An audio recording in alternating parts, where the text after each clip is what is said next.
I'd like to talk about the controversial film Lolita.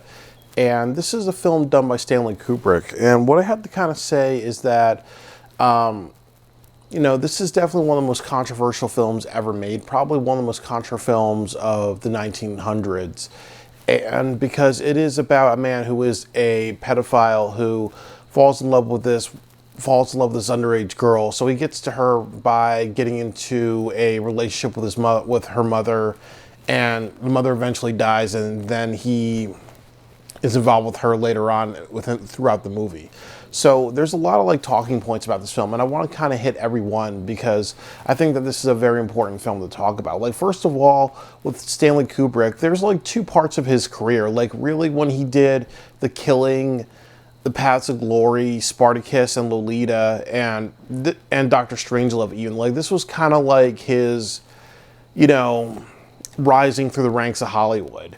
And really, when he did 2001: A Space Odyssey, A Clockwork Orange, Barry Lyndon, Full Metal Jacket, and The Shining, and Eyes Wide Shut, that's when he was kind of really respected as a legendary director. But right now in his career, he's kind of looked at as somebody who had to really pay his dues, just do what Hollywood wanted of him. And also just, that, he was going to be something someday. And when he made 2001: A Space Odyssey, that was kind of when he was regarded as this legendary filmmaker, because it really showed that science fiction can be taken as a very serious genre.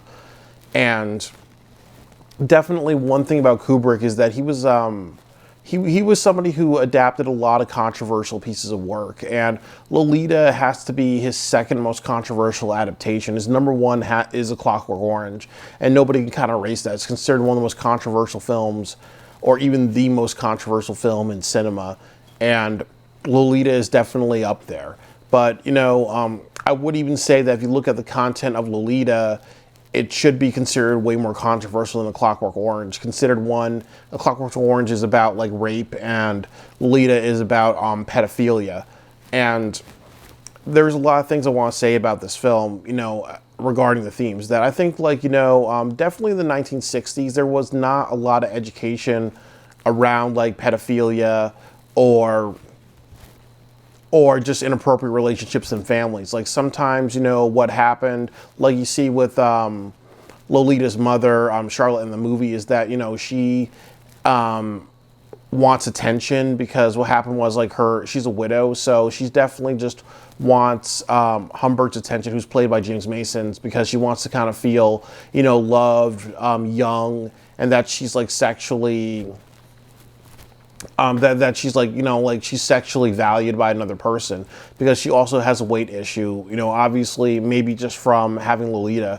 And then also too, this does happen with women, is that sometimes you have a daughter and you get kind of jealous of your daughter because she is more sexually attractive, because as Shakespeare talked about, people are like roses. Definitely the younger ones are the most beautiful, and the older ones, start to wilt. So, definitely there's that niche of her mother, played by Charlotte. That's her name is Charlotte, the mother. That she doesn't really, she's very dismissive and naive, but she's more so concerned about Humbert's character, Humbert, who's played by James Mason. Humbert being in a relationship with her, and having a sexual relationship, to feel she's valued as an older woman. And that's kind of unfortunate, because there are some people that care more about the relationship side of relationships than the safety of their own children. So, there are a lot of stories of women marrying men that are sexual predators, that sexually abuse their children, and they don't really care, because they're like, what, I want to have a man in the house. Precious is another film that's kind of that talks about similar subject matter, where it is the mother not caring about the needs of the child, because even if the father is sexually attracted to both. But in this case, he's just sexually attracted to Lolita. And then another thing is that when you watch this film, is that it's not just James Mason's character, it's other characters that are attracted to Lolita that are older men. So, it's definitely, in a way, kind of really sad that, that there's really no justice. They care more about their desires for Lolita. And it's also kind of sick because, again, they're not thinking about her benefit. They're thinking about more of their benefits. And also too that Lolita, and it's also sad as well because there's not a lot of education that goes on, especially in the 60s, that, Lolita kind of just knows that these men are sexually attracted to her. And it's definitely hinted, and it's hard for some people to figure out because Kubrick does very, very deep subtext, but she does have a sexual relationship with Humbert's character, who is supposed to be her stepfather, and then the other man that's played by Peter Sellers. She does have a sexual relationship with both of them, and the thing about that is that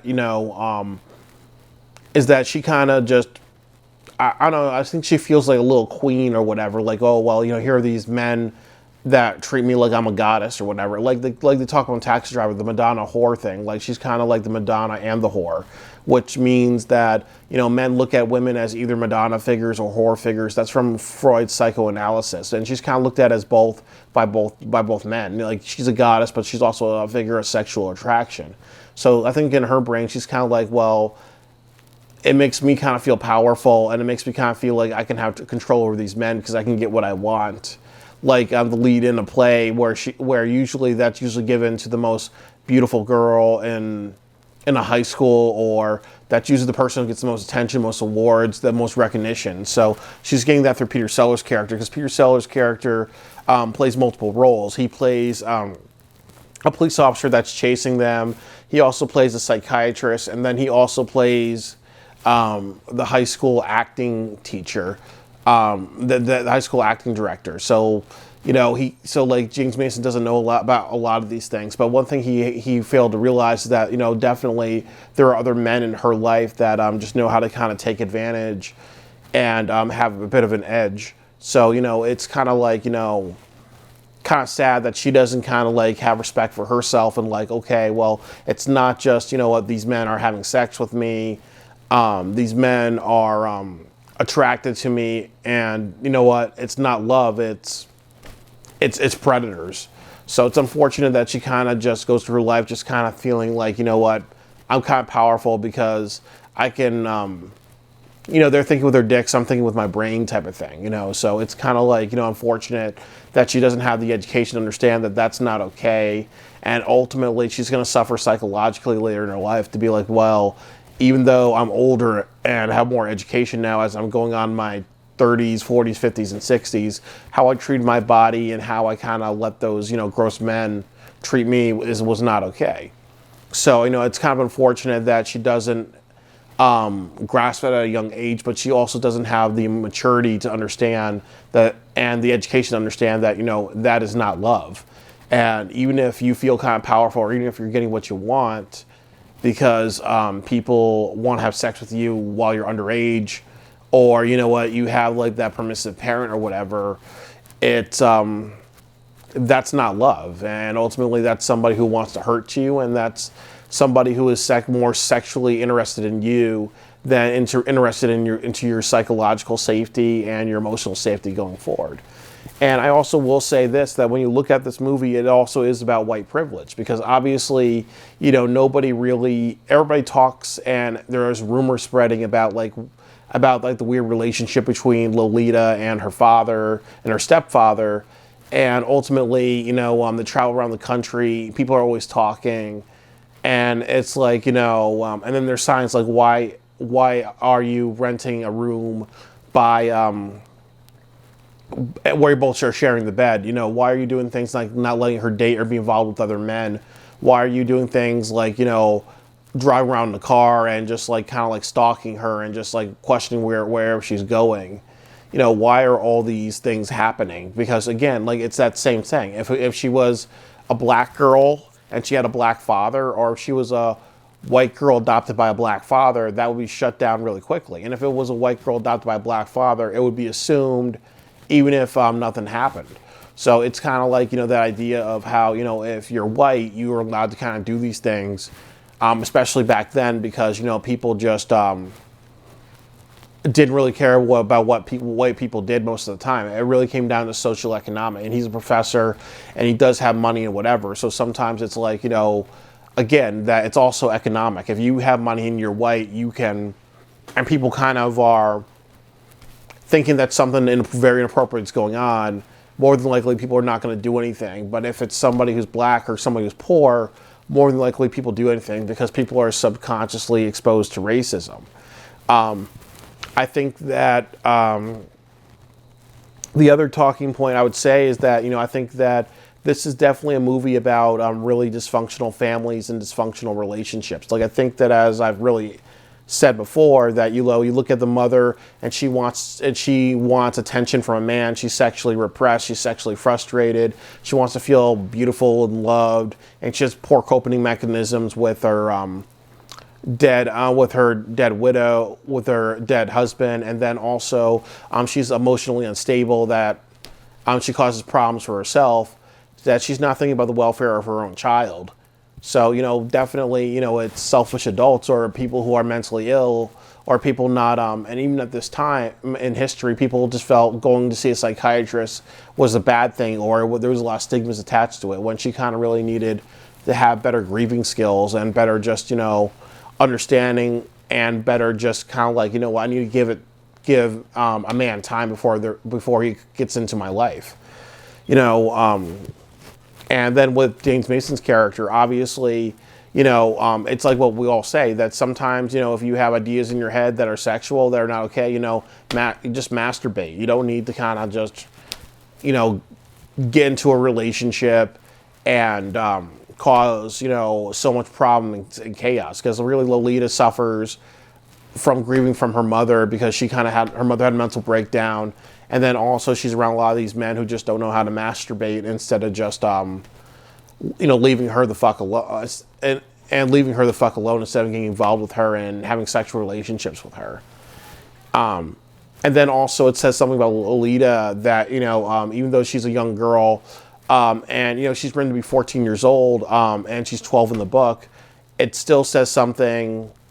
But it's understandable because she's young and naive, and she wants to feel powerful and feel like, and to be around be around parental figures that let her do whatever she wants. It's understandable, but it's really sad and unfortunate.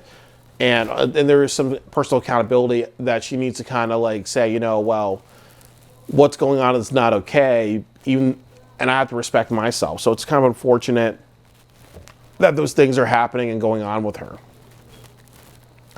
The other things I need to say about this piece is that, yes, it's written as a comedy drama, and I really kind of am okay with that, because, you look at characters like Herbert from Family Guy, you look at Booty Warrior from the Boondocks, you look at all, like, inappropriate jokes on South Park. Like, there's one episode where Butters confesses to being sexually assaulted as a child. Like, this is not, like, the first time in media where people have joked or made a comedy or done inappropriate jokes about child sexual abuse. Like, the most famous example, and nefarious example, I would say, is that you look at Lolita in 1962, and then you look at Herbert, the pervert from Family Guy.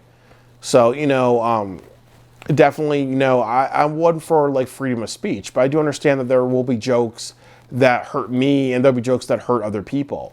You know what? I was involved in a job where I was robbed by some security guards. I was almost murdered by the police. So obviously, if someone makes a joke about people almost getting murdered at work, or people like, setting other people up for crime, people trying to get other people arrested, or people bringing up autism, bring up racial issues, I'm kind of more sensitive to that. There will always be jokes that are offensive to you. So what I would kind of say is that when you watch films like Lolita, it really just kind of set the trend almost that anything can be kind of made fun about, because definitely if we really approach humor in the eyes of, well, only certain things can be made fun of and other things can't, then that's not good. But then also we have the choice as an audience to watch what we want to watch. And if you don't like Lolita, then don't watch Lolita. Don't do something like, well, it should never be made fun of, because then we should just get rid of Family Guy. We should get rid of every form of media, get rid of comedy in general, make comedy illegal because it offends so many people. So I do appreciate that this film exists, because anything can be talked about, because I'm for freedom of speech, unless you're making a movie where you're literally killing or sexually assaulting or doing something to those extremes, or other extremes that we can all agree is reasonable. But just making a comedy drama about a very controversial book, I don't think that this should ever be banned. I think it is a very big teaching point. I also think it's another teaching point to understand how mentalities have changed, like in the 1960s and prior.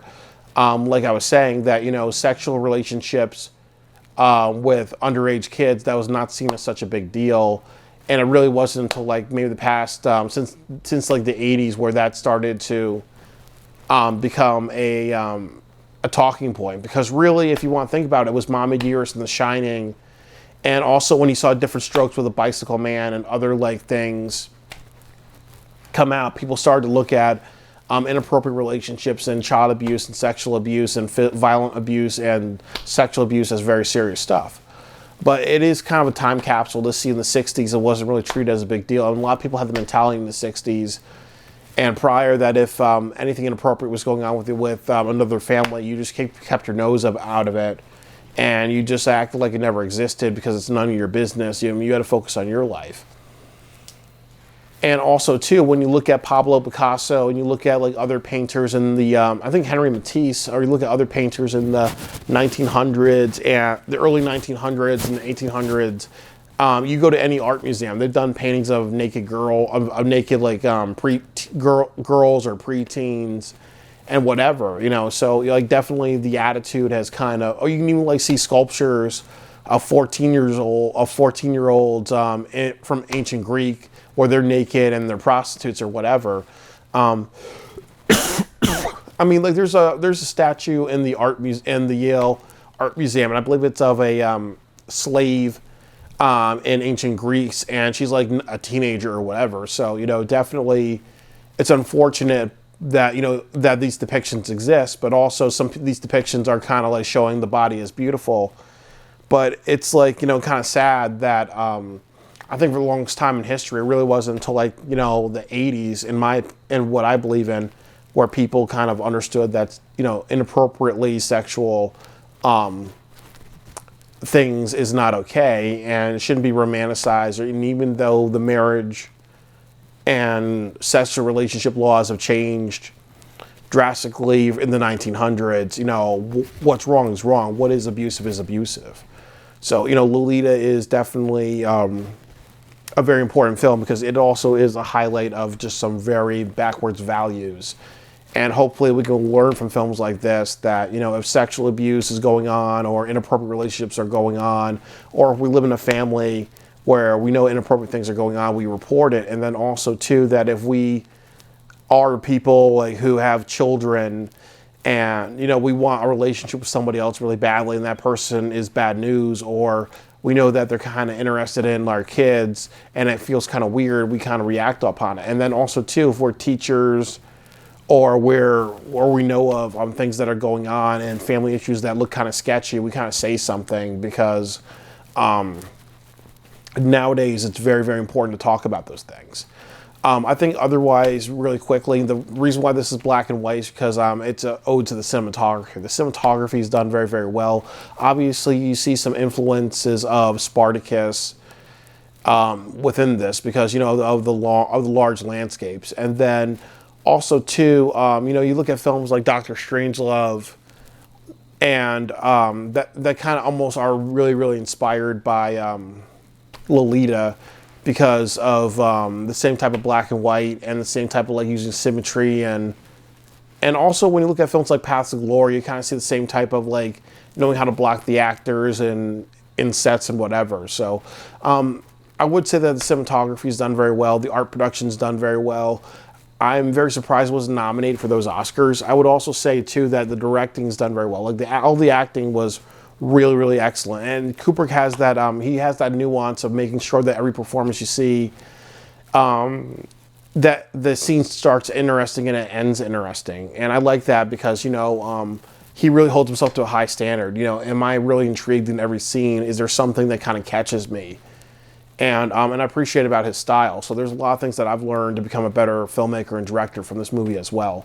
But this is definitely a very controversial film, and it's definitely one of the films that need to stand the test of time because it highlights, how these types of issues were not treated seriously back a long time ago. But fortunately, we're treating more seriously now. But there are other places in this world where these problems do exist, and we need to make sure that every child on this earth is not exposed to any type of sexual abuse, and that also everybody is kind of educated, like with Me Too and other things, about what type of behavior is not okay and what are the signs of just really disgusting, dangerous people. Because every child has the right to live their lives, not have any problems, and then not go through life being traumatized from sexual abuse.